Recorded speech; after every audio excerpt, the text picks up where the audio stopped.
বাটপার ফ্রড। লজ্জা করলো না তোমার আমাকে বিয়ের প্রস্তাব দিয়ে আবার আরেকটা মেয়ের সাথে প্রেম করতে? প্রেম? মিথ্যে অভিনয় করো না। ছদ্মবেশ নিয়ে তুমি আমার কাছ থেকে লুকিয়ে থাকতে পারোনি। আমি নিজে তোমাকে ওই মেয়েটার সাথে রাস্তা ডেটিং করতে দেখেছি। ও কিসের ডেটিং? নো সিমি, পুরোটাই তোমার বোঝার ভুল। কোনটা ভুল আর কোনটা সঠিক তা বোঝার ক্ষমতা আমার হয়েছে। আজ বুঝতে পারছি তোমার সাথে আমার প্রেমটাই ছিল ভুল। ভুল করেছি আমি তোমাকে আমার পরিবারের সাথে পরিচয় করিয়ে দিয়ে। সিমি, তুমি ভুল করনি, বিশ্বাস করো। আমি যা করেছি সব তোমাদের মার্কেট ফিরিয়ে দেবার জন্য করেছি। তাহলে নিজের চোখে আমি যা দেখেছি তাকে তুমি কি বলবে? বলবো সাজানো নাটক। বলবো সুলতানের কাছে নিজেকে রাসেল বলে পরিচয় করিয়ে দেবার একটা ফন্দি, একটা দাবার চাল। মানে সুলতানের সাথে ওই মেয়েটার তাহলে কি সম্পর্ক? তানিয়া সুলতানের আপন ছোট বোন। কি? ইয়েস। তোমার মায়ের ইচ্ছা অনুযায়ী যদি সুলতানের কাছ থেকে মার্কেট ছিনিয়ে নিতে হয় তাহলে আমাকে সুলতানের কাছে যেতে হবে, ওর আপন হতে হবে। কিন্তু আমার সাথে সুলতানের শত্রুতা অনেক পুরনো, আর তাই নিজেকে তীব্র হিসেবে নয় বরং সম্পূর্ণ দ্বিতীয় একজন চরিত্র হিসেবে প্রমাণ করা ছাড়া আমার সামনে আর কোনো পথ ছিল না। আর তাই এই রাসেল নামের চরিত্রের জন্ম দিয়েছি আমি। মার্কেটে দোকান দিয়েছে এই রাসেল, সাগরের ভাই হয়ে ওদের সাথে মিশে গেছে এই রাসেল। কিন্তু সুলতানের আরো কাছে যাবার জন্য তানিয়াকে আমার প্রয়োজন। সুলতান তার বোনকে অন্ধের মতো বিশ্বাস করে, আর তাই ও যখন বলবে ও আমাকে চেনে, আমার নাম রাসেল, তখন সুলতান আমাকে ফেলতে পারবে না। আর সেই সুযোগে ওর কাছ থেকে তোমার মায়ের মার্কেটের দলিল উদ্ধার করব আমি। তুমি আমার জন্য এত কিছু করবে? কি করব ম্যাডাম, আপনাকে যে অনেক বেশি ভালোবাসি।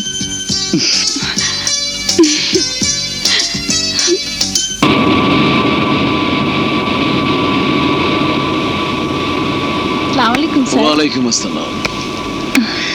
ভাইয়া। My brothers and sisters. Oh my brother. কি খবর? ও ছোট, চলো ভাইয়া। ওকে আয়। আসসালামু আলাইকুম। ওয়ালাইকুম। ছোট, তোর ওই গাড়িতে ওঠ। ওকে আচ্ছা। ওকে।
এক্সকিউজ মি, তোমার পরিচয়?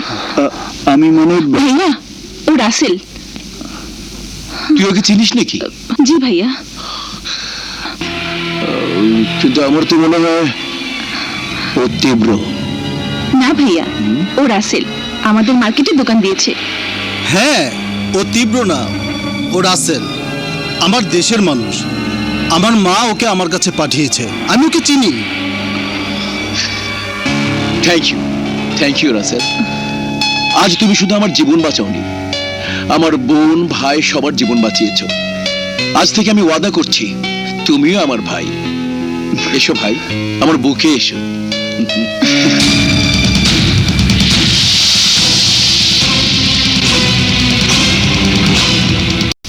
ভাই, সুলতান ভাই, আজকের পত্রিকা দেখেছেন? না, কেন? আমার ব্যাপারে কিছু লেগেছে?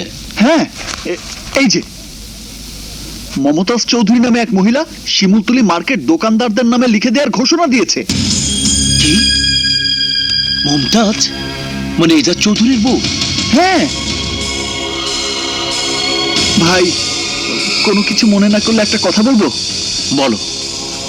2 মাস আপনি দুবাই ছিলেন, এই 2 মাসে অনেক কিছু হতে পারে।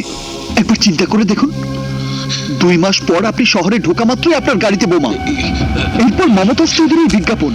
আমার তো ডাউট হচ্ছে ভাই, মার্কেটের কাগজপত্র আপনার কাছে আছে তো? কাগজপত্রগুলো একবার চেক করে দেখতে ভালো হতো ভাই।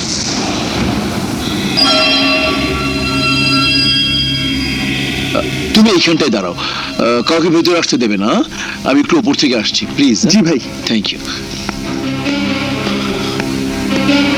কোন ঝামেলায় পড়লাম?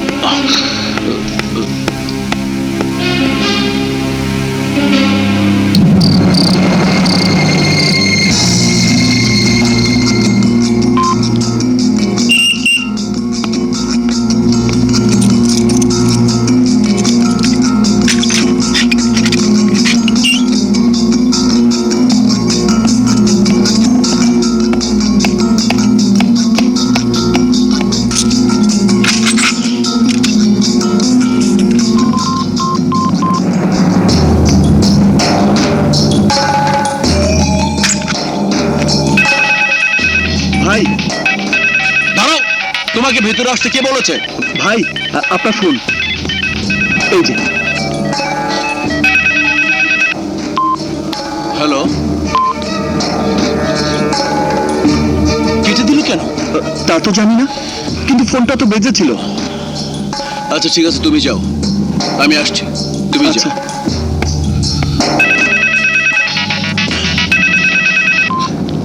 হ্যালো, সুলতান, বদরু বলছি। ওই রাসেলের বাচ্চা কোথায়? কেন?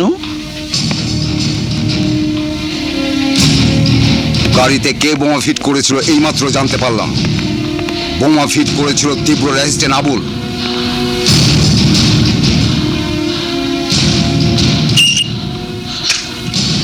ওই রাসেলের কাছ থেকে দূরে থেকো সুলতান, ও ডেঞ্জারাস।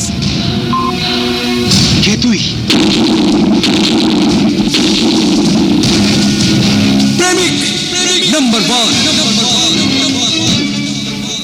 এখনো চিনতে পারিসনি? আমি রাসেল, আর আমি তীব্র। তুই? কি চাস তুই? মমতাজ চৌধুরীর দলিল। অসম্ভব।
এখানে মার্কেটের দলিল আর সুলতানের সাইন করা ব্ল্যাঙ্ক দলিল দুটোই আছে।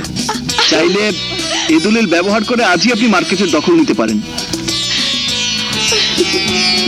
তুমি তুমি কি করে এই অসম্ভবকে সম্ভব করলে বাবা? সিমির প্রেম আমাকে এই অসম্ভবকে সম্ভব করতে অনুপ্রেরণা দিয়েছে আন্টি। তোমার সাথে সিমির বিয়েতে এখন আর আমার কোনো আপত্তি নেই। যত শীঘ্রই সম্ভব আমি তোমার হাতে সিমিকে তুলে দিতে চাই বাবা।